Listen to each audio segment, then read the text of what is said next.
আলহামদুলিল্লাহ। গতকাল হচ্ছে যে শর্করা বা কার্বোহাইড্রেট পড়তেছিলাম। আজকে হচ্ছে যে আমিষ বা প্রোটিন পড়ব।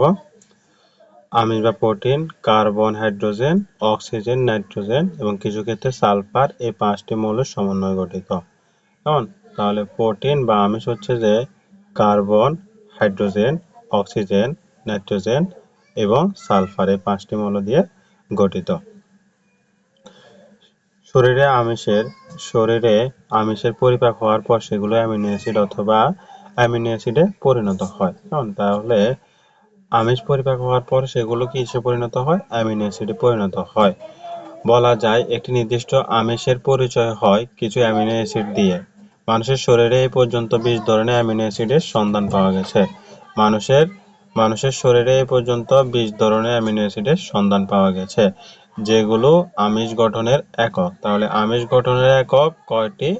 20টি। আমিষ গঠনের একক 20টি। উৎস দিয়ে বিবেচনা করলে আমিষ দুই প্রকার। কেমন? প্রাণিজ ও উদ্ভিজ। পানি থেকে যে আমিষ পাওয়া যায় তা প্রাণিজ আমিষ। মাছ, মাংস, ডিম, দুধ, ছানা, পনির এগুলো প্রাণিজ আমিষ। উদ্ভিদ থেকে যে আমিষ পাওয়া যায় সেগুলো হচ্ছে যে উদ্ভিজ আমিষ, যেমন ডাল, সিমের বিচি, মটরশুঁটি, বাদাম ইত্যাদি হচ্ছে উদ্ভিজ আমিষ। 20টি অ্যামিনো অ্যাসিডের মধ্যে 8টি অ্যামিনো অ্যাসিডকে কি বলা হয়? অপরিহার্য অ্যামিনো অ্যাসিড বলা হয়। তাহলে অপরিহার্য অ্যামিনো অ্যাসিড কয়টি? 8টি। অপরিহার্য অ্যামিনো অ্যাসিড কয়টি? 8টি। কি কি? Lysine, tryptophan, methionine, valine, leucine, isoleucine, phenyl alanine ও threonine. Lysine, tryptophan, methionine, valine, leucine, isoleucine, phenyl alanine ও থ্রিওনিন। এই 8টি হচ্ছে অপরিহার্য অ্যামিনো অ্যাসিড। এই 8টি অ্যামিনো অ্যাসিড ছাড়া অন্য সবগুলো অ্যামিনো অ্যাসিডকে শরীর সংশ্লেষণ করতে পারে। তাহলে হচ্ছে যে মোট 20টি অ্যামিনো অ্যাসিডের মধ্যে 12টি অ্যামিনো অ্যাসিড শরীর সংশ্লেষণ করতে পারে। 12টি অ্যামিনো অ্যাসিড শরীর সংশ্লেষণ করতে পারে। যেমন 12টি অ্যামিনো অ্যাসিড শরীর সংশ্লেষণ করতে পারে, আর 8টি শরীর সংশ্লেষণ করতে পারে না। উদ্ভিজ খাদ্যের মধ্যে ডাল, সয়াবিন, মটরশুঁটি, বীজ এবং ভুট্টার মধ্যে পুষ্টিমূল্য বেশি, এমন প্রোটিন পাওয়া যায়। অন্যান্য উদ্ভিজ খাদ্য অপরিহার্য অ্যামিনো অ্যাসিড থাকে না বলে এদের পুষ্টিমূল্য কম। প্রাণীদেহের গঠনে প্রোটিন অপরিহার্য। তাহলে প্রাণীদেহের গঠনে প্রোটিন অপরিহার্য। নিচের কোশ্চেন আসতে পারে, নিচের কোনটি প্রাণীদেহের গঠনে গুরুত্বপূর্ণ ভূমিকা পালন করে? তাহলে প্রোটিন হচ্ছে প্রাণীদেহের গঠনে গুরুত্বপূর্ণ ভূমিকা পালন করে। প্রোটিন কি করে? দেহকোষে বেশিরভাগ প্রোটিন দিয়ে গঠিত। তাহলে দেহকোষ প্রোটিন দিয়ে গঠিত হয়। দেহের হাড়, পেশি, লোম, পাখির পালক, নখ, পশুর শিং এগুলো সবই প্রোটিন দিয়ে তৈরি। প্রাণীদের শুষ্ক ওজনের প্রায় 50% হচ্ছে প্রোটিন। তাহলে কোশ্চেন আসতে পারে, মানুষের বা প্রাণীর শুষ্ক ওজনের কত শতাংশ প্রোটিন? শুষ্ক ওজনের 50% হচ্ছে প্রোটিন। তাহলে আমিষ শেষ। আমিষে কি কি পড়ছিলাম? আমিষ হচ্ছে আমাদের দেহে কি কোন কোন উপাদানগুলো আমিষ দিয়ে গঠিত, বা কোনগুলো উপাদানগুলো দিয়ে আমিষ গঠিত। তারপর পড়তেছিলাম 20টি অ্যামিনো অ্যাসিডের কথা, যে পরিপাক শেষে আমিষগুলা অ্যামিনো অ্যাসিডে পরিণত হয়। এই ধরনের 20 ধরনের অ্যামিনো অ্যাসিড আছে, যেগুলোর মধ্যে হচ্ছে 8টি হচ্ছে প্রয়োজনীয় বা অপরিহার্য, বাকি 12টি হচ্ছে শরীরে সংশ্লেষণ হয়। বাকি 12টি হচ্ছে শরীরে সংশ্লেষণ হয়।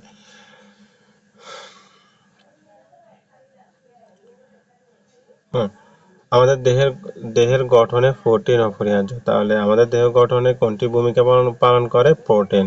কারণ দেহকোষের বেশিরভাগই প্রোটিন দিয়ে গঠিত। প্রাণীদেহের শুষ্ক ওজনের প্রায় 50% হচ্ছে প্রোটিন। কারণ তাহলে স্নেহ পদার্থ বা লিপিড। তাহলে স্নেহ পদার্থের আরেক নাম কি? লিপিড। স্নেহ পদার্থের আরেক নাম লিপিড। ফ্যাটি অ্যাসিড বা গ্লিসারলের সমন্বয়ে স্নেহ পদার্থ গঠিত হয়। স্নেহ পদার্থ কিসের সমন্বয়ে গঠিত হয়? ফ্যাটি অ্যাসিড এবং গ্লিসারলের সমন্বয়ে স্নেহ পদার্থ গঠিত হয়। আমাদের খাবারে প্রায় 20 ধরনের ফ্যাটি অ্যাসিড পাওয়া যায়।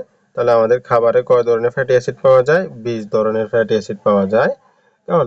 20 ধরনের ফ্যাটি অ্যাসিড পাওয়া যায় আমাদের খাবারে। কঠিন স্নেহ পদার্থগুলোকে চর্বি বলে। তাহলে কঠিন স্নেহ পদার্থগুলোকে কি বলে? চর্বি বলে। চর্বি হচ্ছে সম্পৃক্ত ফ্যাটি অ্যাসিড। তাহলে তিনটা কথা বলছে এখানে, আমাদের খাবারে 20 ধরনের ফ্যাটি অ্যাসিড থাকে, আর যে ফ্যাটি অ্যাসিডগুলো হচ্ছে কঠিন তাদেরকে চর্বি বলে, আর চর্বি হচ্ছে সম্পৃক্ত ফ্যাটি অ্যাসিড।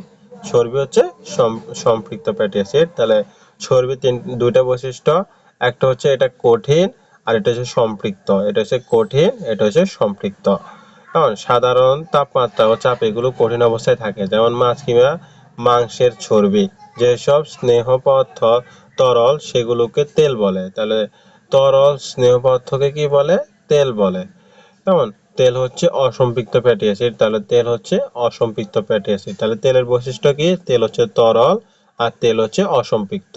সাধারণ তাপমাত্রা ও চাপে এগুলো তরল থাকে, যেমন সয়াবিন তেল, সরিষার তেল ইত্যাদি। উৎস অনুযায়ী স্নেহ পদার্থ দুই প্রকার। উৎস অনুযায়ী স্নেহ পদার্থ দুই প্রকার, একটা হচ্ছে পানিজ উৎস আর একটা হচ্ছে উদ্ভিজ উৎস। পানিজ উৎসের ভিতরে আছে আমরা পানি যেগুলা দেখি, যেগুলা যে পানিগুলা থেকে আমরা খাদ্য নিতে পারি সেগুলো হচ্ছে পানিজ উৎস। যেমন হচ্ছে আমরা গরু, ছাগল, হাঁস, মুরগি থেকে মাংস পাই, কেমন? তারপরে হচ্ছে দুধ থেকে মাখন, ঘি, পনির এগুলা পাই। ডিমের কুসুম, মুরগি থেকে ডিম পাই। কারণ এগুলো হচ্ছে যে পানিজ উৎস। উদ্ভিজ উৎস হচ্ছে যে কি?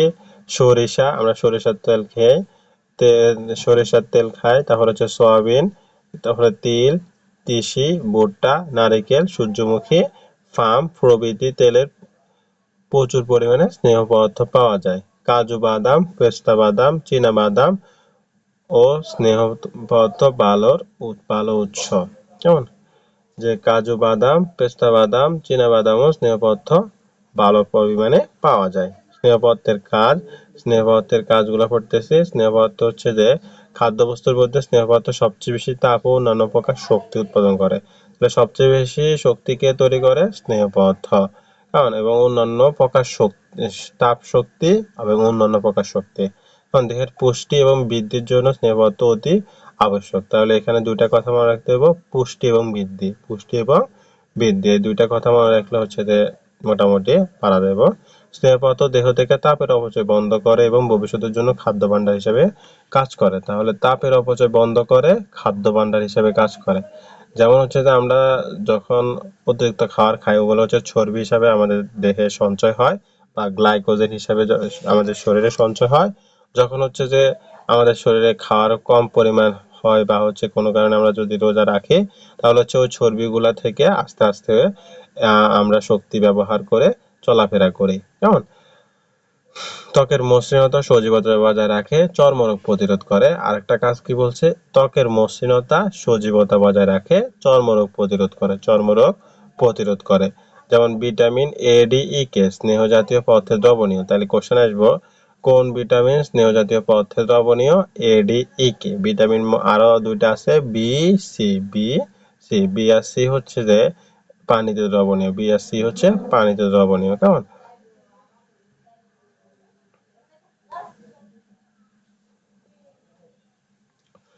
অজনিত রোগ। কেমন? তাহলে দেখো এখানে হচ্ছে যে স্নেহ পদার্থের যে কাজগুলা, ওই কাজগুলো স্নেহ পদার্থ যদি অভাব হয় তাহলে হচ্ছে যে তার ব্যতিক্রম ঘটবে। যেমন ত্বক শুষ্ক ও খসখসে হয়, সৌন্দর্য নষ্ট হয়। কারণ ত্বক শুষ্ক এবং খসখসে হয়, সৌন্দর্য নষ্ট হয়। দীর্ঘদিন স্নেহ পদার্থের অভাব হলে শরীরে সঞ্চিত প্রোটিন ক্ষয় হয় এবং দেহের ওজন কমে যায়। তাহলে দেহের ওজন কমে যায়, প্রোটিনের ক্ষয় হয়, সঞ্চিত প্রোটিনের ক্ষয় হয়। কেমন? আবার হচ্ছে যে আবার শরীরে অতিরিক্ত স্নেহ পদার্থ জমা হলে দেহের রক্ত চলাচল ব্যাঘাত ঘটে। তাহলে বেশি স্নেহ পদার্থ হলে কি হবে? রক্ত চলাচল ব্যাঘাত ঘটবে। মেদবহুল দেহে সহজে রোগ আক্রান্ত হতে পারে। কেমন? যে আমরা যদি অধিক খাবার খাই বা আমরা অধিক মোটা হয়ে যাই তাহলে ওই দেহ হচ্ছে যে সহজে রোগ আক্রান্ত হতে পারে। কেমন? তাহলে স্নেহ পদার্থ শেষ। আগামী দিন হচ্ছে খাদ্য প্রাণ বা ভিটামিন নিয়ে আলোচনা করব।